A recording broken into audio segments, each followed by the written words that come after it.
Hello everyone, welcome to our channel. Socialism in Europe and the Russian revolution का ये part 3 है। हमने part 1 और 2 कंप्लीट कर लिया है। हमारे चैनल पे आप वो वीडियो देख सकते हैं। हमने पार्ट 2 पे सिचुएशन ऑफ वर्कर्स तक पढ़ा था।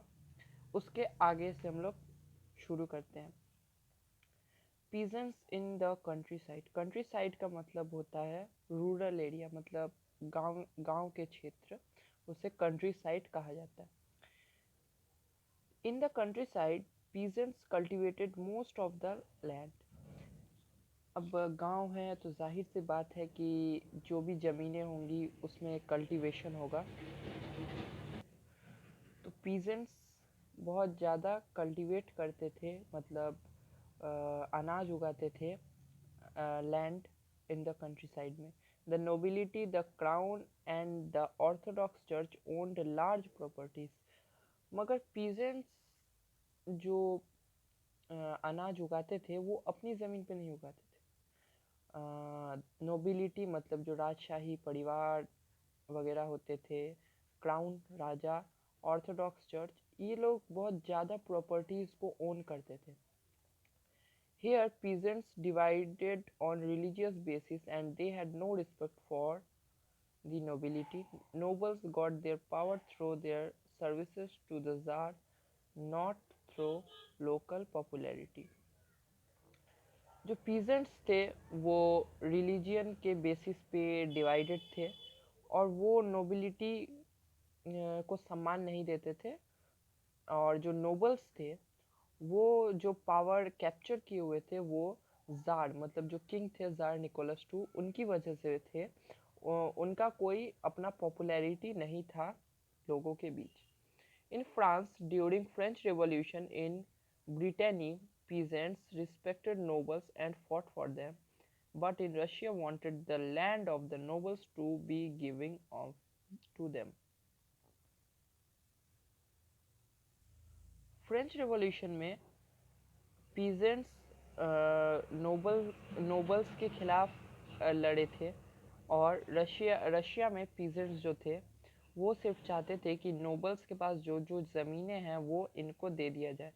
दे रिफ्यूज टू पे rent and even murdered landlords. Peasants rent देने से मना कर रहे थे और यहाँ तक कि जो ज़मींदार थे उनकी हत्या भी कर दे रहे थे। In 1902, this occurred in a large scale in South Russia, but later in 1905 such incidents spread all over Russia. 1902 में ये जो हत्या हो रही थी, रेंट न देने का जो सिलसिला चल रहा था वो साउथ रशिया में ही चल रहा था, मगर 1905 तक ये पूरे रशिया में फैल गया। The Russian peasants were different from other European peasants. They pooled their land together periodically. Their commune divided the land according to the needs of peasant families. जहाँ रशिया रशिया के जो पीजेंट्स थे, मतलब farmers थे, वो European peasants से बहुत अलग थे। रशिया के पीजेंट्स डिमांड कर रहे थे कि जो लैंड है वो उनके फैमिलीज के अकॉर्डिंग डिवाइड किया जाए, मतलब जिसकी जितनी बड़ी फैमिली हो उसको उतना ज़्यादा लैंड मिले, ऐसे करके। तो हमने पीजेंट्स का सिचुएशन देख लिया। अब सोशलिज्म इन रशिया कैसे है वो देखते हैं। All political parties were illegal in Russia before 1914। Tsar Nicholas two ने 1914 से पहले जो भी पॉलिटिकल पार्टीज होती है उसको इलीगल बैन किया हुआ था रशिया में। The Russian social democratic workers party was founded in 1898 by socialist who respected Marx idea. मगर फिर भी Russian social democratic workers party 1898 में फॉर्म हो गई थी। भले ही इलीगली फॉर्म हुई थी मगर फॉर्म हुई थी। और ये जो पार्टी थी ये कार्ल मार्क्स जो थे उनके आइडियाज़ पे उनके आइडियाज़ के राह पे चलते थे। Due to government policy it had to operate as an illegal organization. It started a newspaper, mobilized workers and organized strikes.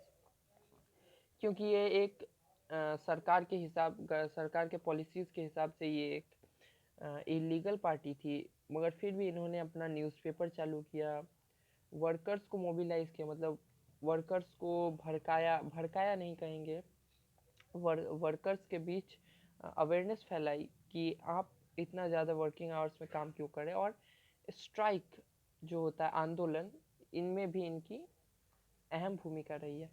Some Russian socialists recognized that the Russian peasant custom of dividing land periodically made them natural socialist. कुछ Russian socialist Samajwadi लोग ये भी मानते हैं कि Russia के जो peasants थे उन्होंने डिवाइडिंग लैंड को डिवाइड बांटने पे जो किया था, बांटने का जो आंदोलन किया था, वो भी आइडिया सोशलिज्म से ही आया था. Therefore, peasants rather than workers would be the main force of the revolution. तो क्योंकि पीजेंट्स की संख्या वर्कर से ज़्यादा थी, तो वो मेन मुद्दा थे हर रेवोल्यूशन के. The Socialist Revolutionary Party was formed in 1900 by the socialists who struggled for peasants' rights. They demanded that the land belonging to nobles will be transferred to peasants. एक और पार्टी फॉर्म हो गई, the socialist revolutionary party. पहली party का नाम था Russian social democratic workers party, और दूसरी पार्टी जो फॉर्म हुई वो सोशल रेवोल्यूशनरी पार्टी, जो कि 1900 में फॉर्म हुआ.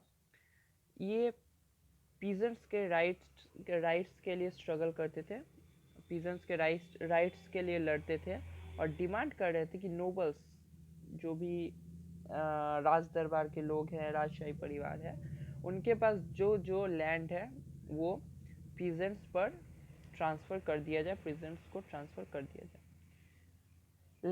Lenin and socialist movement. Lenin Russia के हिस्ट्री में एक बहुत बड़ा नाम है, तो देखते हैं. Lenin felt that peasants were not one united group due to financial difference. Lenin ने ये महसूस किया कि रशिया में जो पीजेंट्स हैं वो यूनिटी में नहीं है, क्योंकि फाइनेंशियल डिफरेंस की वजह से किसी के पास ज़्यादा पैसा है तो किसी के पास नहीं है, किसी के पास ज़्यादा लैंड है तो किसी के पास बिल्कुल लैंड नहीं है, इस वजह से वो यूनाइटेड नहीं है. Due to this differentiation they could not all be a part of socialist movement. तो इस डिफरेंस की वजह से सभी पीजेंट्स एक साथ सोशलिस्ट मूवमेंट में पार्ट नहीं ले पा रहे थे.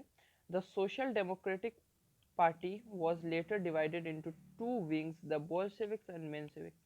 The Social Democratic Party, जो कि हमने देखा था फॉर्म हुई थी 1898 को, वो दो पार्ट्स में डिवाइड हो गई. एक बोल्शेविक नाम हो गया, एक Menshevik. Vladimir Lenin Bolshevik group के लीडर थे. He was in the view that the Tsarist Russia, the party should be disciplined and control its quality and number of members. On the other hand, Menshevik group viewed that party should be open all as in Germany. Vladimir Lenin का जो Bolshevik group था, उन्होंने ये decide किया था कि सिर्फ Russia के लोग या फिर पीजेंट्स और वर्कर्स ही इस बोल्शेविक ग्रुप का मेंबर बन सकते हैं, परंतु मेंशेविक ग्रुप सबके लिए ये रास्ता खुला रखे थे कि कोई भी मेंबर्स यहाँ पे आ सकते हैं जर्मनी की तरह. हमने व्लादिमीर लेनिन तक पढ़ लिया, सोशलिस्ट मूवमेंट तक पढ़ लिया इस पार्ट में. अब अगले पार्ट में हम लोग रेवोल्यूशन के बारे में देखेंगे. Bad time of Russian workers, bloody Sunday क्या था ये देखेंगे. वीडियो अच्छा लगा तो हमारे चैनल को सब्सक्राइब कीजिए, इस वीडियो को लाइक कीजिए और बेल आइकन प्रेस कर दीजिए ताकि अगली जो पार्ट है वो आप तक पहले पहुंच सके. धन्यवाद.